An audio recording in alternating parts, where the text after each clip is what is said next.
Hello everyone. So welcome to my channel Miss Botanophilic. In today's video, I'll be telling you about the economic importance of gymnosperm. So without wasting time, let's get started. First of all, we'll be talking about the food value. So what are the food values? सबसे पहले I have written about the cycads. That cycads are a good source of starch. So they are used for extracting sago from the stems of Cycas revoluta and Cycas rhamphai. तो cycas revoluta और cycas रम्फाई की जो stem है उससे हम लोग sago यानी कि साबूदाने का एक्सट्रैक्शन करते हैं। दूसरा कि जो सकुलेंट लीव्स होती हैं साइकस की, उसको हम लोग कंज्यूम करते हैं as vegetable. Third point is that pinus की जो सीड होती है, जिनको हिंदी में हम लोग एज चिलगोजा रेफर करते हैं, उसको हम वो एडिबल होती हैं। उनकी सीड्स को हम लोग रोस्ट करते हैं और फिर उन्हें क्या करते हैं, खाते हैं। तो we have the gnetum. Gnetum seeds are edible as well as जो गिंको की सीड्स होती हैं दे आर ऑल्सो एडिबल। का एक और economic importance as food value ये है कि जो जामिया होता है, जो कि हमारा स्मॉलेस्ट जिम्नोस्पर्म है, it is a rich source of starch. Last जो इफिड्रा होता है वो वैसे फूड के अंदर, ड्रिंक्स के अंदर आता है, तो इससे हम लोग मॉर्मोन टी प्रिपेयर करते हैं, जो कि इजिप्ट या फिर यूरोप में ज़्यादातर प्रेफर की जाती है। After this we have the medicine. We have ephedrine. Ephedrine को क्या करते हैं हम लोग, एफिड्रा से एक्सट्रैक्ट करवाते हैं। इसी एफिड्रा से हम लोग अस्थमा, कोल्ड या फिर ब्रोंकाइटिस को क्योर करते हैं।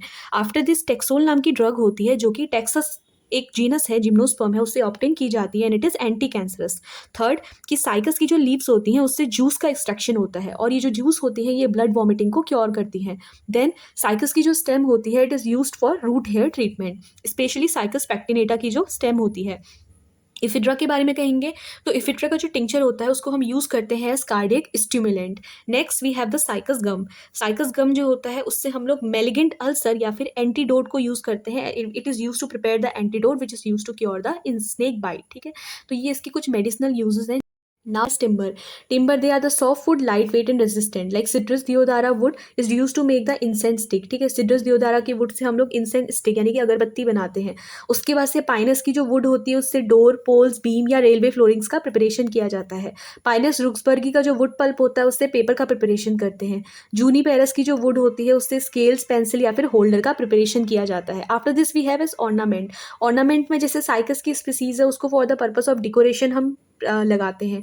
थूजा होता है, जिंको होता है, taxus, araucaria, podocarpus, zamia, this all are meant for the purpose of ornamental preparation. ठीक है, तो ऑर्नामेंट पर्पस के लिए खाली दिखावटी रूप से हम इनको क्या करते हैं, ग्रो करवाते हैं। बाकी इनका एज सच इकोनॉमिक इंपॉर्टेंस उतना ही है कि इनकी सीड को रोस्ट करके हम खा सकते हैं, या फिर थोड़ा बहुत जो साइकस है उसका मेडिसिन में ज़्यादातर इंपॉर्टेंस देखा गया है। After this we have the industrial value. अगर इंडस्ट्रियल वैल्यू में देखा जाए तो टेनिन्स क्या होता है, the tannin are prepare from the bark of araucaria, sequoia, pinus are used in leather industry. Canada balsam. Canada balsam क्या होता है, ये एक रेजिन है जिससे हम लोग क्या करते हैं, इसको अबाइस नाम के जिम्नोस्पर्म से ऑब्टेन करते हैं, जो कि बायोलॉजिकल स्लाइड प्रिपरेशन में यूज किया जाता है।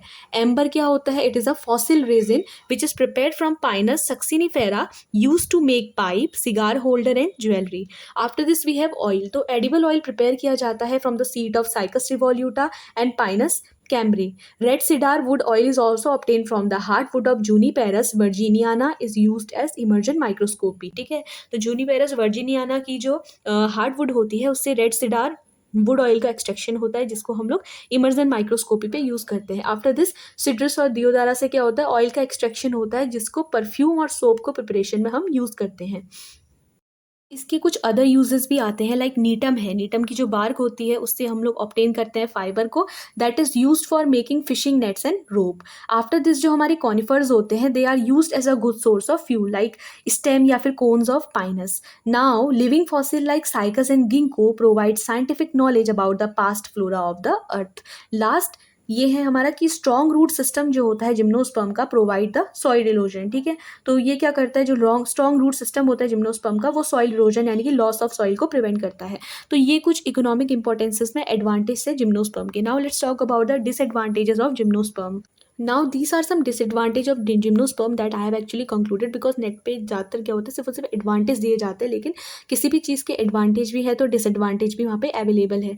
तो अगर डिसएडवांटेज के बारे में कहेंगे तो साइकस क्या होते हैं, have cycasin and beta methyl methyl amino L alanine. Its injection may be harmful to human and animal. अगर ये नहीं भी याद करना है तो इतना हम लिख सकते हैं कि जो साइकस प्लांट है उसके इंजेक्शन क्या होता है, अगर उसको बाय मिस्टेक कोई एनिमल या ह्यूमन कंज्यूम कर लेता है तो वो उसके लिए हार्मफुल बन सकता है। इसलिए कहते हैं कि कि जो साइकस के प्लांट है उसको एक लिमिटेड वे पे ही ग्रो करना चाहिए, और अगर आपके घर में पेट एनिमल्स होते हैं तो साइकस के प्लांट को ग्रो करना हमें अवॉइड करना चाहिए, बिकॉज इसका जो प्लांट होता है वो काफ़ी हार्मफुल होता है। इसकी स्पेशली जो स्टेम और कोन वगैरह होती है, ठीक। पाइनस की जो ड्राइड लीफ होती है या फिर निडल होती है, they are the main cause of forest fire spread during the summer season. Specially जो पीपल हिली एरियाज में रहते हैं उनके लिए ये पॉइंट काफ़ी कॉमन होगा कि जो पाइनस की ड्राइड लीफ होती है उसकी वजह से क्या होता है, फॉरेस्ट फायर स्प्रेड होना एक आम बात होती है, specially in Uttarakhand we can easily see this. ठीक है, फिर गिंको के बारे में कहेंगे तो गिंको की जो लीफ एक्सट्रैक्ट होती है उसकी वजह से ब्रूजिंग हो जाती है या फिर ब्लीडिंग के ज़्यादातर केसेस देखे जाते हैं। Wood of cedrus are highly flammable, तो ये भी फॉरेस्ट फायर को एक तरीके से स्प्रेड करने का एक मेजर कॉज बन सकता है। Resin of pinus and cedar में cause asthma and chronic lung cancer. ठीक है, तो जो रेजिन होता है पाइनस और सिडार का वो एक मेन कॉज हो सकता है of asthma and chronic lung cancer. So these are some advantages and disadvantages of gymnosperm. Okay, so we can write these in exams if the question comes about the advantage and disadvantage. So if the video is helpful, then I hope you all will be liking, sharing, and subscribing my channel. Thank you.